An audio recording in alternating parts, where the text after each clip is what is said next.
thank you for talking to me and to the Tribune. Uh, tell me, how did you get associated with this film festival? Yeah. Well, thanks so much for having me. It's really nice to be here.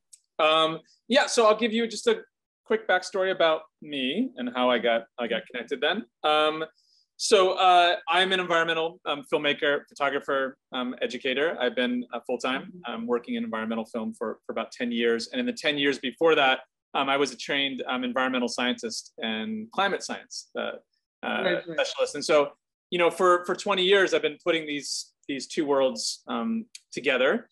And I made a film 3 years ago now called Into the Dark, which is about an expedition into the Arctic in winter. And I was submitting that to a number of different film festivals. I have, over the past several years, been submitting that to film festivals, also photo and journalism stories out in places like Nat Geo ran a piece, BBC ran a piece about that. And so in doing so, I came across All Things Living Film Festival, which I thought just looked spectacular, beautifully put together, lots of great films in it. And I submitted, and then one of the organizers reached back out to me and said, hey, you've got a background that's bringing together a lot of things that we care about, we want to talk about. Would you be up for being a juror and being involved with the film festival and helping to promote it and support it? And of course I said yes, because that's exactly why I do what I do. It's not just about filmmaking. For me, it's about connection and impact and educating and inspiring the next generation of filmmakers and decision makers. So it was an easy choice for me to get involved. Yeah, so you're a member of the jury, right? I am, yeah. Mm-hmm. Yeah. So as a jury member, what will you be looking at in these films? Yeah. So, for me, the things that I want to see most are as follows. One, of course, it's got to be an issue that's important. It's got to be a relevant environmental issue. But beyond that, the big question isn't just, are we going to describe what this problem is? Are we going to say why it happens? We want to be able to show individuals that are doing something about it. And I think that's essential right now, right? It's not just about raising awareness. That's critical. We do need to raise awareness. But we also need to show that there are ways to affect these issues in a meaningful way. Hopefully there's ways for the audience to affect these issues, whether they emulate what they see the characters doing, or maybe they vote to support, that sort of action. Maybe they support a nonprofit that does that kind of work. But we've got to be able to show that there are solutions, and there are people that are working on these solutions. And finally, that a better world is possible, right? We're not just trying to avoid the worst of impacts. We're saying, actually, this is a great opportunity to be able to build the world that we want to see. So I'm always looking for films that have that kind of tone to them, that have a solutions, hope-focused tone. And then I'm always looking for characters. I mean, I love character-driven films, and I think part of the reason for that is that as individuals, that's what we care about. We like to think that we're rationally focused and we just find the information and we make our decisions based on that information. But the truth is most of us make our decisions about things that we care about personally, things that we have an emotional connection to. And so when you deal with environmental issues, which are these huge abstract issues, they exist around the globe, they exist on time frames that happen before our life, they'll exist after our life. It's very impersonal, very abstract, and I think difficult for a lot of people to connect to. So the way you overcome that is you tell about these big issues through the small individual lives of people impacted by them. So I'm always looking for stories that are people that are directly impacted by these issues. They've got to deal with them because of that. There's an emotional quality to it. And even though that they're, a lot of these individuals, they're not perfect, but they're doing the best they can with what they have. And that inspires audiences, right? So I'm always looking for that personal connection. And finally, I'm looking for a sense of realism. It's wonderful to be able to make a high gloss, entertaining, film, but with documentary films in particular, and that's what I specialize in, and that's mostly what I was looking at for this film festival. I want to see something that looks behind the curtain, that shows us what we can't see, right? That shows us something that's vulnerable and real and emotional. And so I'm always moved by those films, and I tend to rate them quite highly. That was going to be my next question in any case, whether documentary films can be, entertaining, engrossing, and can be people-centric, as you are saying. Whenever we talk of documentary, whenever on an environmental issue, the first word that comes to mind is probably dreary, So so do we need to challenge that notion as well? Well, yeah, there's a few things there. I think first, what makes a great documentary film is actually really not dissimilar to what makes a great narrative film, right? I mean, ideally, a documentary film operates very similarly to how a narrative film operates. It just happens in the real world. There are a lot of different ways to make a documentary film, but the ones that I like take that structure. They take a deep narrative dive. So I think that's the first part. The second thing is, I mean, documentary films are never going to compete with huge, Hollywood and Bollywood productions that are designed to entertain and, have big theatrical releases. And so that really shouldn't be the goal. The goal is not thinking like, how do we displace those films? The goal instead should be, how do we reach targeted audiences that are either local to this issue, that might do something about it locally, or maybe hold power around this issue, whether maybe it's a nonprofit organization or a lobbyist group, or it's politicians that might vote in a different way around this. So you don't necessarily have to try to get the biggest audience possible.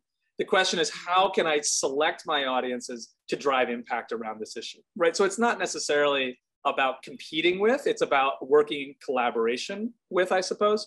And then finally, yeah, I mean, I think, the way that you get around that, the sort of like very dreary, like, why would I even bother to look at it thing is, look, we have to be very honest about the issues that we face as a society, which are huge. I mean, they're huge and they are bad news, right? Environmental issues are principally bad news. But within that, we have to show that, look, there are solutions, and they might be hard to do, they might be complicated, but there's reason to have hope here. And so I always want to have people strive for that message of hope, the message of action, of agency, and of vision. Because I think, what the research tells us is that makes the audience much, much more likely to watch it in the first place, and second, to do something about it after they've seen it. But you're right that, that these films, documentary films, can't compete with Hollywood or Bollywood films. But do you think it's time that Hollywood and Bollywood also took notice of this subject? For too long, we have been making documentaries on this subject, and let's admit it, the reach is limited. Do you think it's time? Yeah, absolutely. And I see more and more filmmakers living up to that challenge. Obviously, institutions like Hollywood and Bollywood, they have captured a global audience. They have us all wrapped up in their storytelling because they're so good at it, right? And they make these huge productions with an enormous amount of production value built in, and they reach audiences in the millions and billions all over the world. And so there's not only an opportunity, but there's a responsibility there to be able to use that stage, use that power, use that privilege to contribute to this conversation in some way. And I see that happening. I see more and more social and environmental issues working their way into narrative films and doing it in a way that's not beating people over the head and, but it's very, in a nuanced way, integrating that into the story. And look, I think that makes a huge difference. I mean, that's the media that most of us consume most of the time. And so if we're getting a sense from that media that these issues exist, they're important to these characters that we see and we identify with, and they're doing something about it in a narrative space, wonderful. That's perfect. So I love to see that. I think we're seeing more of that. And I think a lot of filmmakers in those spaces know that they have that power and that responsibility. And I see them stepping up to that cause. But what is the biggest challenge of making an environmental film? Is it choosing the subject, shooting it, or getting the whole perspective right? Yeah. Well, there's four. I'm going to give you four, but I'm going to go through them pretty quickly here. The first thing that I always say is, no story, no film. And so the first thing you've got to have a great story. You can say, okay, I want to make a film about climate change. I want to make a film about this rare endangered species, right? But that is not a film. That's not a story. That's a topic, right? And so the first thing you got to do is you have to have a great story. Great stories have great characters that are doing something about it. They change over the course of it. They're interesting and inspiring in some way. And so it's not about topic. It's not about issue. It's about story. So that's the first thing. You got to find a great story. And if you're bored, if you're not interested as a filmmaker, you can bet the audience is going to be bored. So have a great story that you can pitch to somebody and they're like, oh, wow, I want to know more about that. That's critical. The second step is access to that story, right? So you can have the best story in the world, but if it's not personal to you, if it's not something you connect to, if you're just parachuting in from the outside and trying to tell this story that you don't really personally understand, it's very difficult to make a good documentary film.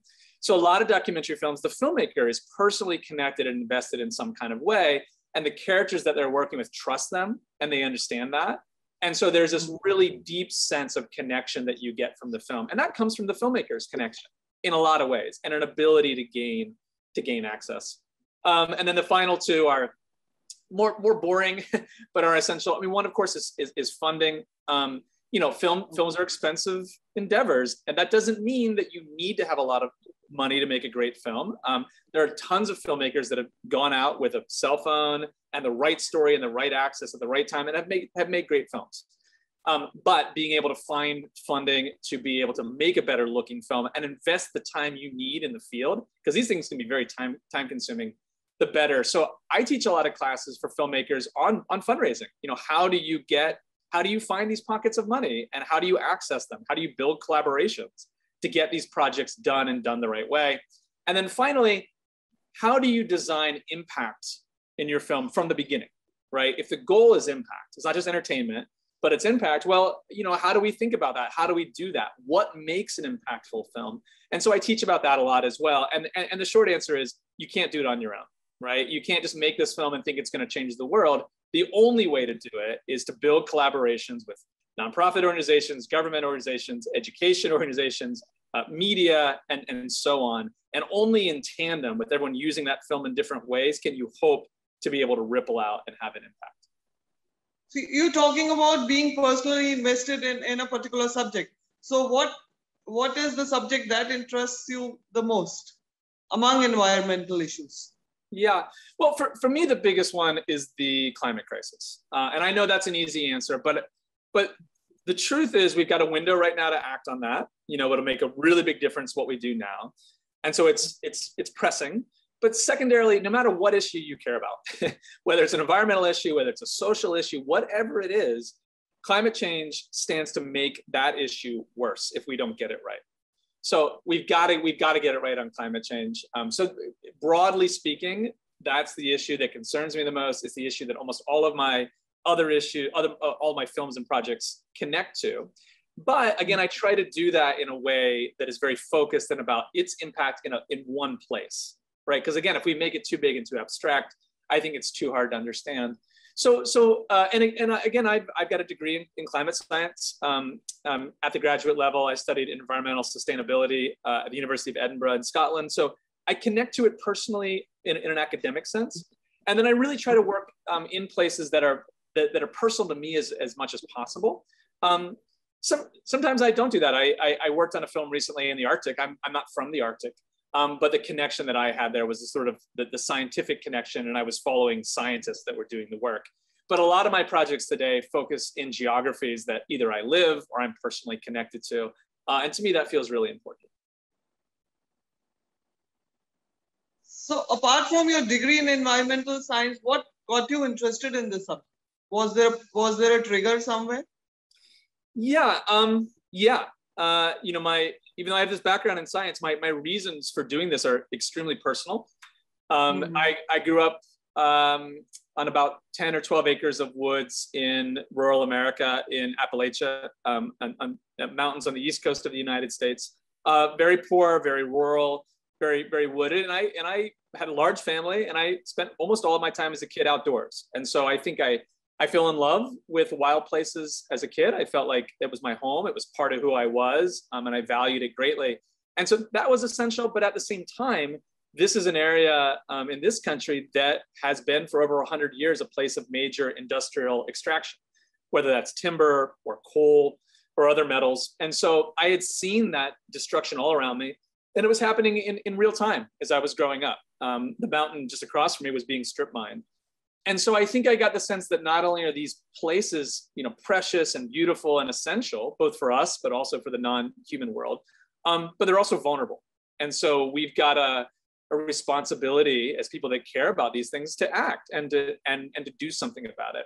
So that's why I studied environmental issues. But the reason, and so I made that transition as a child and a young adult. But the reason I made the shift from science to filmmaking was because as a scientist, I saw, and I still believe this, that we already have so much of the science and the policy and the technology that we need to make the transition towards a more sustainable world. And we're not doing enough with it, right? And there's a lot of different reasons for that, but I fundamentally believe that storytelling and raising not only awareness, but a sense of connection to these issues and a sense of agency in the broader population is essential. And media and the arts and filmmakers have got a great role to play, particularly if they're working in conjunction with the people that research these issues and the people that hold the power to make a difference.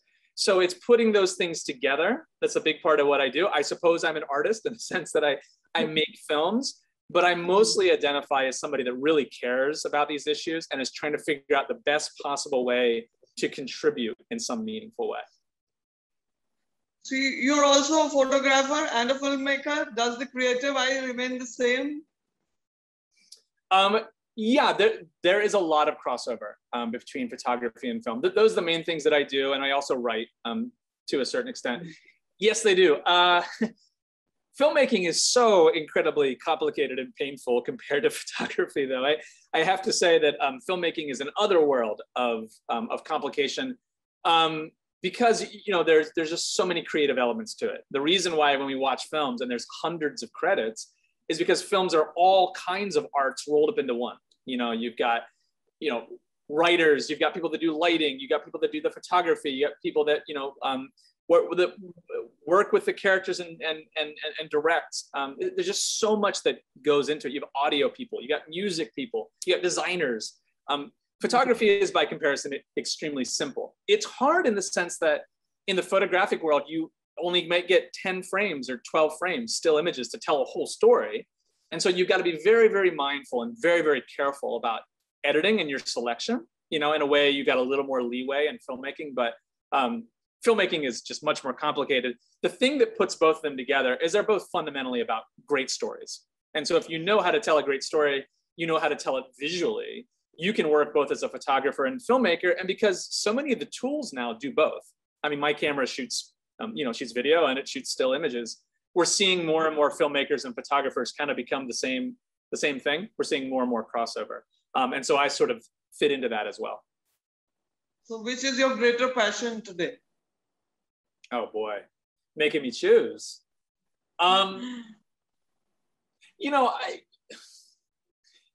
Film, there's nothing like the power of film. It's the richest medium that I've ever seen. Again, because it puts together all of the mediums. It's the most human kind of storytelling possible. It really allows us to live into the space of what's happening. With a good film, we feel like we're there. It's transportive. And so, there's nothing like amazing filmmaking. That said, I'm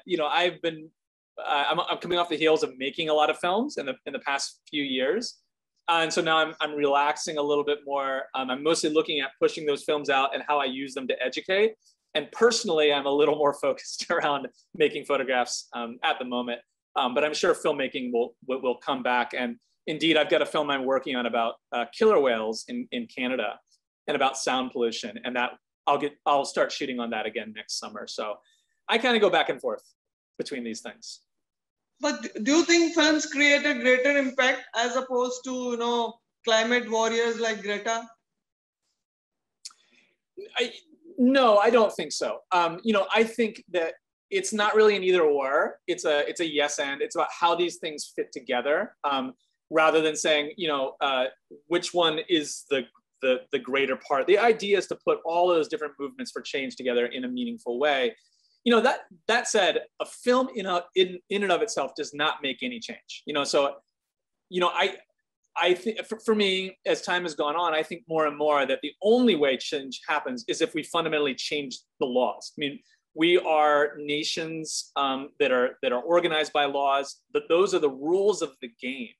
And right now, the game is geared towards benefits for the few over the many, and immediate benefits for this generation but at the cost of destruction of the environment and the loss of opportunities for future generations. Those are the rules of the game. And so we've got to change the rules of the game. So I think people like Greta are smart in that, they're knocking down the halls of power and are saying, hey, you got to change these rules and we're not going away until you do. So it's not an either or, but I think films, they need to know that just because you made a film and somebody liked it, it doesn't mean you changed anything. You really got to make sure you're aiming towards ultimately changing the laws. And that could be inspiring people to, stand up in the streets and say, hey, change the laws or we're not going away. So they all work together. And in environmental films, do you think the message often overtakes the treatment? No, I think the medium is the message. If you don't make a great film that people want to watch, then the chances are they're not going to watch it and they're going to lose the message. So, it's essential. There's an adage in filmmaking that says entertain or die. And that's true in environmental filmmaking as well, because here's the thing. We all could be off doing something else. It's like I could go watch a superhero film, or I could go read a book or play with my kids. So, if you're going to get me to watch your film, you better be grabbing me and gripping me and doing it in a good job. You can't just have the best issue in the world, the most important issue in the world. You need to also be telling a great story, and it needs to look good. So there's no doubt that it's both, but the way in which you tell your story is, just as important as the most important issue or the most important story. So the core responsibility of the filmmaker is to make a great film first. And you are an award-winning filmmaker. You won several awards. What does it take to make an award-winning film, really? Oh, geez. I've been lucky enough that I have won a number of awards for filmmaking. They're relatively modest awards. I would love to think someday that holding an Oscar or a BAFTA, but for me, it's really not. It's not the goal. I mean, the awards are nice because the awards say to me that hopefully this is the sort of film that it's good, it works, people will care about it, but it isn't the goal. And to a large extent, even the films making money is not necessarily a goal. It's a nice outcome if these things sell. But again, the real goal for me is impact, right? And so that's the metric that I'm principally using. And I already explained how I think that works. But to answer your question directly, what does it take? I think it takes these things. One is you got to have something that it's different in some way. Editors, and you're an editor, so you know this. Editors are always saying to me, surprise me. Tell me something that's different. Tell me something that's new. Like why should I care? These hard questions, which are asked on behalf of the audience. Again, audiences can be anywhere else. Why are they going to walk into this theater and watch this? Why are they going to click on this link? And so doing something that's novel and interesting and engaging and different is essential. Having a great story and then delivering it with really creative cinematics all of that is important. I hope that I've done that with my films. But of course, I'm growing. What's so great about filmmaking is that the sky's the limit. You can always get better in this field. And so, even though I've won some awards, I'm really just at the beginning place in my career, and I see so much ahead that I could be moving into. And are you aware of the dynamics of Indian film industry, how documentaries are made in India? And if you've seen the works of other jury members like Anand Patwardhan? Yeah, I'd say only generally. I'm not an expert in Indian cinema or Indian documentary filmmaking. But I will say that first of all, I thought the Indian films that I saw in this festival were great. Some of my very favorite films were the Indian films. And I think that was in part because this deep sense of connection to place. I thought the films that really worked, they really tapped into this deep intergenerational community-based sense of caring because of how old and how rich the culture is in these places. And I think that really grabbed me. Even if there's maybe a hit on production value, and some of them were beautiful from a production value perspective, what really mattered is that deep sense of connection. So I think that's an enormous opportunity. But I think the other thing about Indian filmmaking is that this is arguably the #1 country in the world for cinema. I mean, this is where most films get made, whether or not people know that or not. And it's an enormous population that has, you know, huge environmental issues right in front of it that are going to have impacts not only in India, but around the world. I mean, the decisions that India makes are relevant to the whole planet. And so there's a huge opportunity right now for filmmakers in India to care about environmental issues and make environmentally, you know, inspired films, whether that's documentary or narrative. So I think it's a really exciting time for this kind of cinema in India. I think it's really great that organizations like All Things Living Environmental Film Festival are creating a platform and a space for environmental filmmakers in India to be able to work on these issues. So, again, I don't know the specifics. I'm not an expert, but I have to say I'm excited and inspired by what's happening, and it's definitely something I'm going to be watching in the coming years. And also, most people who work in on the issue of environment, you know, tend to paint a doomsday kind of scenario. Do you think we are really on the brink, as one of your photographs also says? Yes and no. Yes, in the sense that, you know, I think most environmental issues and the way most people think about them really do not have a sense for the challenges that we're up against. I think they're greater than what most people think. And also I don't think we've done a good enough a job of explaining how ecological change can happen, where you can have things that build up over a long time and have a sudden collapse. And that's not uncommon in change, both in societies, that human societies face that, but also non-human societies, non-human ecologies also can face this sudden collapse. And so there's definitely a vulnerability that I don't think people are often aware of. Not that it necessarily needs to go that way. Sometimes, you know, there's more resilience built into a system, and there's always opportunities when things change as well. So yes and no about the sort of gloom and doom thing. I think we need to be really honest with people about the stakes. I mean, I think it is important people know this is a big issue, but the research tells us that people are much more likely to change, right? If we show them that doing so is gonna bring you benefits. There's something good about changing this. Moving away from a fear is not as powerful as moving towards something that you want. And so, you know, I always say to my students, sure, let the audience know it's a really big issue, and then put it aside and let's get to talking about solutions. Let's get to talking about people that have a vision for a better tomorrow. Because I think, you know, we're all burned out on bad news. And boy, oh boy, this past year, I mean, there's been so much bad news. So it's not a great time for bad news. It is a really great time to inspire people. So I always want to look towards that. So are you hopeful about some good news in future? Yeah, I am. You know, I am. I think we've got a lot of bumps ahead of us. There's no doubt. And I think that's true with both the pandemic as well as with environmental issues. But, you know, human beings are we're amazing in the sense that we can understand these issues. I mean, the dynamics of environmental issues are so complex. They're outside of the purview of, you know, any other species on this planet, but we can see these things and we can choose to behave differently. Like we got ourselves into these things. I know we can get ourselves out, right?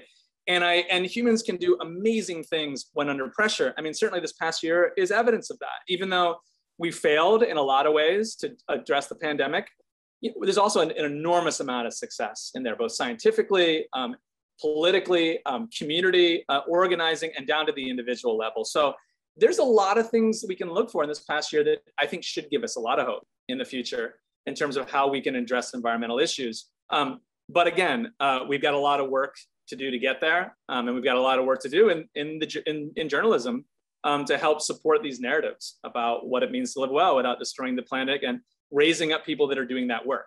And I know it's a problem because, you know, disaster sells in the media, and so we've also got to sell hope.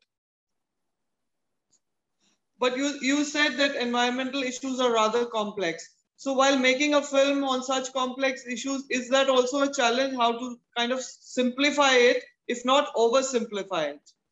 Yeah, no, you're absolutely right. You know, I work with a lot of scientists on the projects that I work on. And so we're taking these extremely complicated scientific ideas, you know, that are there might be 5 people with PhDs from great universities that have spent their lifetime figuring this stuff out, and there's tons of mathematics behind it. And we're trying to make a film where we're only going to say maybe 3 things the audience will take away from, and we've got to say them in language that the audience will understand. And so this oftentimes frustrates scientists. It's like, well, that's just dumbing it down. So it's both. I think we need to realize the audience is intelligent and they can understand these things and hold a standard, not dumb it down too much. But on the other hand, not overwhelm people. Research about films tells us that when people leave the film and you ask them, what did you learn? I mean, it might be 3 things maximum. So you really got to choose your messaging and stick with that and be very, very careful with that with environmental films or any kind of social issue film, because otherwise you're going to overwhelm the audience. So yes, you do need to simplify it quite a bit for it to work. That is true. And you look at yourself as an agent of change? Well, I look at myself as part of a broad ecosystem of people working on change. So I hope that when somebody, watches my film, they go on to the next way that they can get involved. Even to your question before about complexity, well, maybe they watch a film and they're like, oh, well, that's really interesting. Now I'm going to go read and find out more. Or now the next time an article comes up in my news feed about the Arctic, say, I'm going to dive in. And so I think the photo or the film is a starting place. It's a starting place to learn more. It's a starting place to have more conversations. It's a starting place to do more in your workplace, to vote differently, to push our political leaders to do more. It isn't the ending place. And I know that, and I can't see oftentimes the ends of my work, just like a teacher can't see where it goes. But you have to have hope. You've got to have hope that in some small way, this made some difference that you'll never know. So that's the hope. So you want to be the catalyst of that hope and trigger for the change, if not the change maker completely, right? That's the idea, exactly. That you can hopefully catalyze it in somebody. There's somebody in the audience that watches that takes the next choice that maybe makes a difference for 1,000 more people. There's no way to know that, but all of us in our lives, that's what we have to somehow lean on, is that the things that we did made a difference somehow, even if we didn't get to see them. So I have that hope. I don't know it to be true, but I have to operate underneath that belief anyway. So, okay, thank you so much, Michael. And here's hoping that, you trigger many minds and, you are the real catalyst for the change that we desperately need in today's world. And thank you so much again for talking to me and to the Tribune. Thank you. Well, thanks again for having me, and same to you. Thanks for doing your work.